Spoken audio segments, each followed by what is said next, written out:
ایک خستہ ٹوٹا اور جلا ہوا گھر جس میں ایک زخمی ماں اپنی چادر کے نیچے اپنی 2 بیٹیاں چھپا کے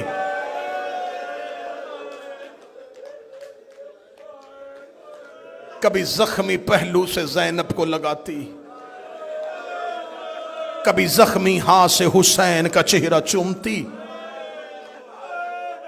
یہ زہرا کی راتیں نہیں تھی، یہ ایک ایک لمحہ زہرا کی مصیبت کا تھا۔ جب علی کو لے کے یہ مدینے کے بازار میں گئے، کتب معتبرہ کہتی ہیں کہ سیدہ اپنے سر پہ نبی کا کرتا لے کے اور ایک ہے نبی کا امامہ سر پہ رکھ کے زخمی زہرا بازار میں آئی۔ آواز دے گا اگر تم نے علی کے گلے سے رسی نہ نکال لی میں سر کے بال کھول کے بددعا کروں گی۔ ادھر بی بی نے اتنا جملہ کہا، یا سلمان محمدی کہتا ہے مسجد نبوی کی دیواریں اٹھنی شروع ہو گئیں۔ مسجد نبوی کی دیواریں اتنی اوپر چلی گئی کہ نیچے سے گھوڑا سوار گزر جاتا تھا۔ مکے کے لوگ کہتے اس دن ہم نے خانہ کعبہ کی دیواروں کو اٹھتے ہوئے دیکھا، اس لیے کہ اللہ جب زمین پر عذاب نازل کرنے لگتا ہے تو اپنی نشانیوں کو اٹھا لیتا ہے۔ جب کعبہ اٹھنا شروع ہوا، مسجد نبوی کی دیواریں اٹھنی شروع ہوئی، انہوں نے جب یہ حالات دیکھے انہوں نے علی کے گلے سے رسی نکالی۔ زخمی علی پلٹ کے گھر کی طرف گیا، دروازے پہ زہرا سر پہ نبی والا امامہ رکھ کے کھڑی تھی، رو کے کہتی یا علی مجھے معاف کر دینا، میں زندہ تھی تیرے گلے میں رسی آ گئی۔ یا علی میرے بابے کی امت نے تیرا حیا نہیں کیا۔ علی کی آواز آئی زہرا مجھے معاف کر دینا، تیرے بابے کا حکم نہ ہوتا یہاں سے کوئی زندہ نہ جاتا، میں دیکھ رہا تھا تو زخمی ہوتی رہی۔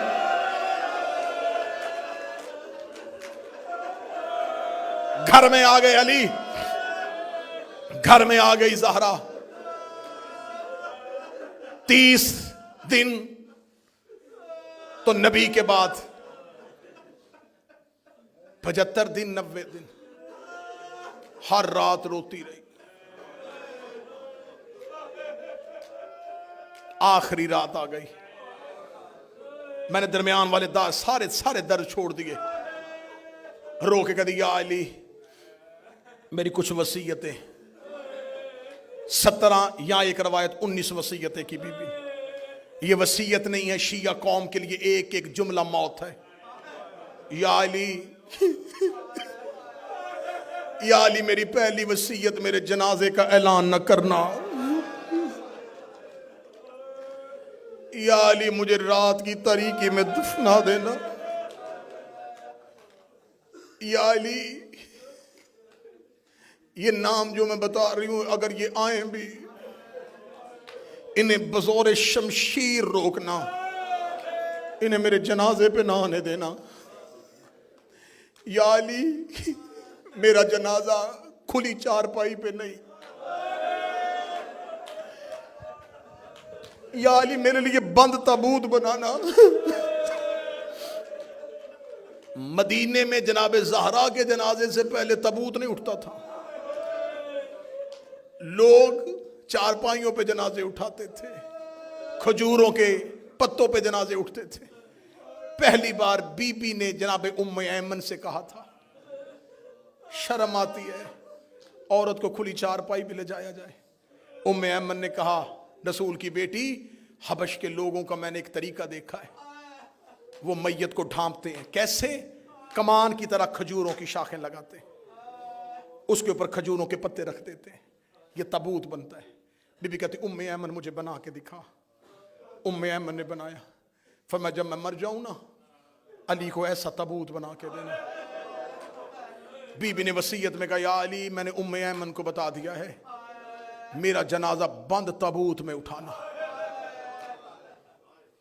یا علی خاموشی سے میرا جنازہ لے کے چلے جانا۔ یا علی میرے بعد بنی کلابیہ مستور جس کا نام فاطمہ اس سے شادی کرنا۔ یا علی اس کے بدن سے ایک بچہ پیدا ہوگا اس کا نام عباس رکھنا۔ یا علی جب عباس دنیا میں آئے اس کے بازو چوم کے کہنا اماں فاطمہ سلام کہتی تھی۔ یا علی میرے بعد اگر کوئی فدق دے تو میرے عباس کی اولاد کا حصہ رکھ لینا. یا علی میرے حسین کو رات کو پیاس بڑی لگتی ہے، اس کے پانی کا خیال رکھنا. یا علی میری زینب پردے کی بڑی عادی ہے، کوشش کرنا دن کی روشنی میں گھر نہ آنا. زہرا وصیتیں کرتی رہی، علی روتے رہے. زہرا وصیتیں کرتی رہی، علی روتے رہے. بی بی نے علی کو وصیتیں کی، بی بی نے حجرے کا دروازہ بند کیا، مصلی عبادت پہ آ گئی. محمد کی بیٹی، ایک روایت کہتی ہے حسنین قبر محمد پہ تھے، ایک کہتی دروازے پہ بیٹھے تھے. یا بی بی کی تسبیح کی آواز رکی، تسبیح کی آواز کا رکنا تھا. اولاد نے دروازہ کھولا، قالوا ان للہ وَإِنَّا إِلَيْهِ رَاجِعُونَ. زہرا دنیا سے جا چکی تھی. علی کے گھر میں جب بچوں کو پتہ چل جائے نا کہ ماں مر گئی ہے، اس گھر میں حالت کیا ہوتی ہے؟ بچے چیخ مار کے روتے ہیں. ادھر زہرا کی آنکھیں بند ہوئی، علی نے بچوں کو سینے سے لگا کر رونا نہ، لوگ اکٹھے ہو جائیں گے.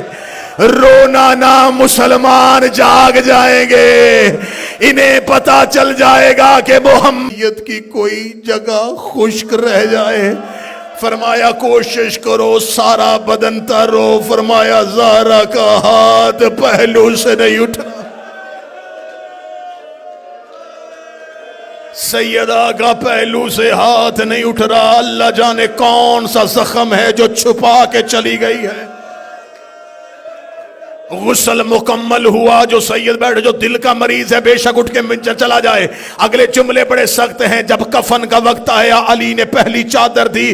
فضا کی آواز آئی، یا علی چادر اور چاہیے. علی نے دوسری چادر دی. آواز آئی، یا علی چادر اور چاہیے. علی نے تیسری چادر دی. 7 چادریں علی نے ہاتھ میں دی. دیکھے گا فضا چادریں 7 کیوں لے لی ہے؟ رو کے فضا نے پردے سے دونوں ہاتھ علی کے قدموں پہ رکھے. رو کر دی تیری غیرت کی قسم ہے، زہرا کا خون بند نہیں ہو رہا. اتنی زخمی ہے محمد کی بیٹی، اتنے گہرے زخم ہے نبی کی بیٹی. علامہ مجلسی لکھ گئے بہار میں 7 چادروں کا کفن مل گیا. ہو گیا جنازہ تیار.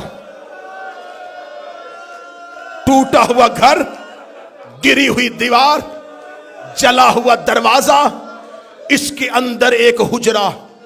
اس حجرے میں اس شہزادی کا جنازہ. جنازے پہ 2 بیٹیاں. اس حجرے کی دہلیز پہ 2 بچے. گھر کے مرکزی دروازے پہ قبضہ تلوار پہ پیشانی رکھ کے علی. ایک بار علی مدینے کا بازار دیکھتے، تھوڑی دیر کے بعد حجرے میں آ کے کہتے حسین، حسن اٹھو، ماں کا جنازہ اٹھائیں. اگلے 2 پائے حسن اٹھاتے، پچھلے 2 پائے 2 بیٹے اٹھاتے. حجرے سے نکل کے جنازہ صحن میں آتا، علی پھر جنازہ واپس لے جاتے. رو کہتے جنازہ رکھ دو. علی پھر دروازے پہ آ جاتے، پھر مدینے کی گلی کو دیکھتے، پھر جاتے. رو کہتے اٹھا حسن جنازہ، پھر جنازہ اٹھاتے، پھر دروازے پہ آتے. جس بندے نے پوری زندگی کا ماتم لینا ہے، 7 مرتبہ جنازہ دروازے پہ آیا، 7 مرتبہ حجرے میں گیا. حسن کی آواز آئی، بابا جنازہ لے کے باہر کیوں نہیں جا رہے؟ علی کی آواز آئی، حسین کو نہ بتانا مر جائے گا. حسن تو میرے بعد امام ہے اکیلا. حسن کو جا کے دروازے پہ کھڑا کیا. باہر مدینے کے چوک میں لوگ کہہ کے مار کے کہہ رہے تھے، یا علی تو نے ہمارے مردوں کو مارا تھا، ہم نے تیری مستور کو مارا ہے، ہم نے تیری خاتون کو مارا ہے. علی رو کے کہتے مر جائے گا میرا حسین، مر جائے گی میری زائر.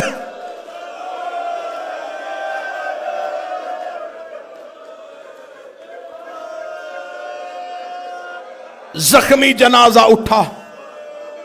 حسین نے بند آنکھوں سے کہا، ماں میں نے وعدہ پورا کر دیا، میں تو تیرے بلانے پہ آ گیا تھا، تو کیوں نہیں آئی؟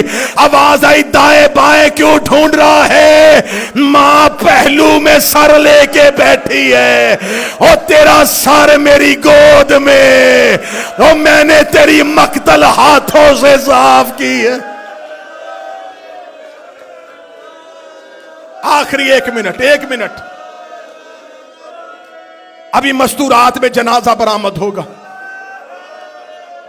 میں آخری روایت پڑھنے لگا ہوں.